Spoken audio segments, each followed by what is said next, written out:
ಇವನು ತಬ್ಲಿ ಮಗ ಇವನನ್ನ ನಿಮ್ಮ ಜೋಳಿಗೆಗೆ ಹಾಕ್ತಾ ಇದ್ದೀವಿ.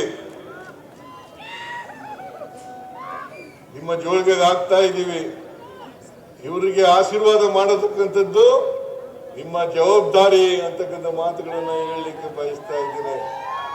ಬಿಜೆಪಿಯವರ ಆಸೆ ಆಮಿಷಗಳಿಗೆ ಒಳಗಾಗಬೇಡಿ. ಬಿಜೆಪಿಯವರ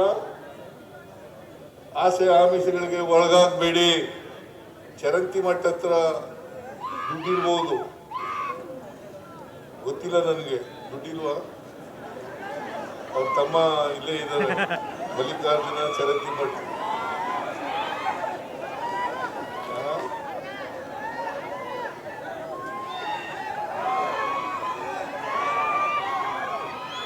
ನಾನು ಹಣಕಾಸು ಮುಖ್ಯಮಂತ್ರಿ ಆಗಿರುವಾಗ ಆಗಲೇ ಚರಂತಿ ಮಠ ಅವರ ವಿದ್ಯಾಸಂಸ್ಥೆಗಳಿಗೆ 100 ಎಕರೆ ಜಮೀನನ್ನ ಕೊಟ್ಟದ್ದು ಜಯೇಶ್ ಪಟೇಲ್.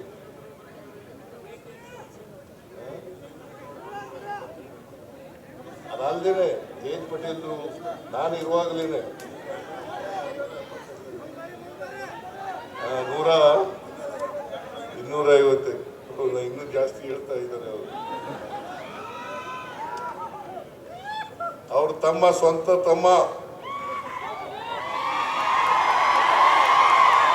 ಹೋದ ಸಾರಿ ಪಕ್ಷೇತರರಾಗಿ ಸ್ಪರ್ಧೆ ಮಾಡಿದ್ರು.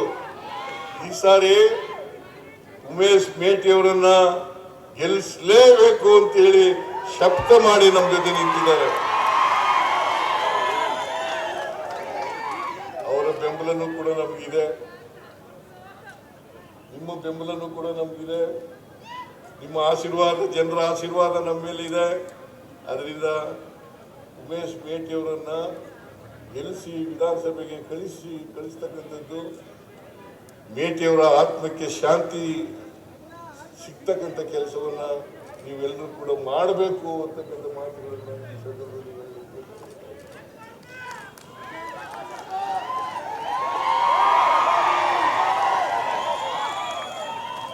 ನಾನು ಒಂದು 4-5 ದಿನ ಇಲ್ಲೇ ಇರ್ತೀನಿ, ಕ್ಯಾಂಪೇನ್ ಮಾಡ್ತೀನಿ.